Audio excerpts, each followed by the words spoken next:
Okay, we're going to have a look now at the difference between primary and secondary storage using Lego. So I want you to imagine for a minute that this Lego brick represents a piece of information stored in a computer. And the first type of memory we're going to look at, first type of storage we're going to look at, is ROM. So this is going to be my ROM chip. Now ROM stands for read-only memory, and this is used in situations in a computer where we don't want a piece of information to change, but we want to be able to keep that piece of information if there's no power. So my ROM chip goes here, connected directly to my CPU.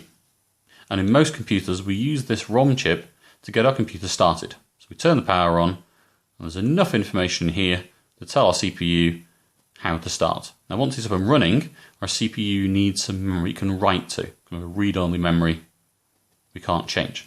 So we're going to put some RAM into our computer. So here is my RAM. Now RAM stands for random access memory, and this is quite fast memory. It's usually located very close to the CPU, and this is the memory that the computer is using, or the CPU is using, when it's thinking. So any active task running through the CPU, it stores that information it needs in memory. So I can store blocks of information here in my memory. Now RAM is good because it's fast, but it's generally quite expensive. So most computers have a limited amount of RAM. Modern desktop comes with about 4 GB of RAM. Your mobile phone probably has about 1 GB of RAM in it.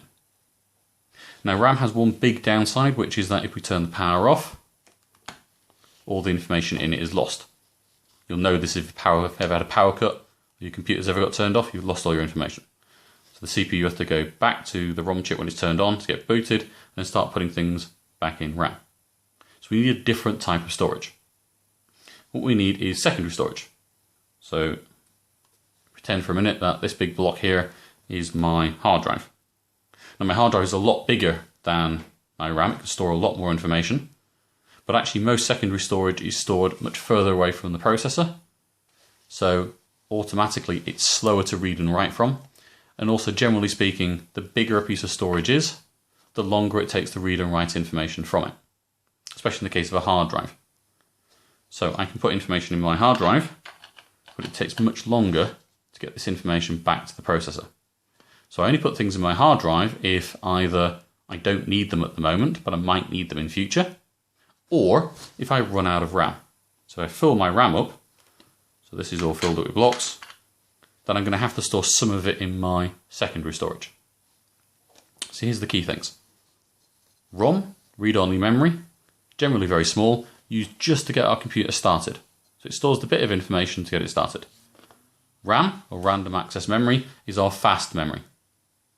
But we turn the power off, we lose the information, and we've got a limited amount of space here. And then secondary storage, that's hard drives, it's pen drives, CDs, DVDs, Blu-rays, a whole raft of different types of storage.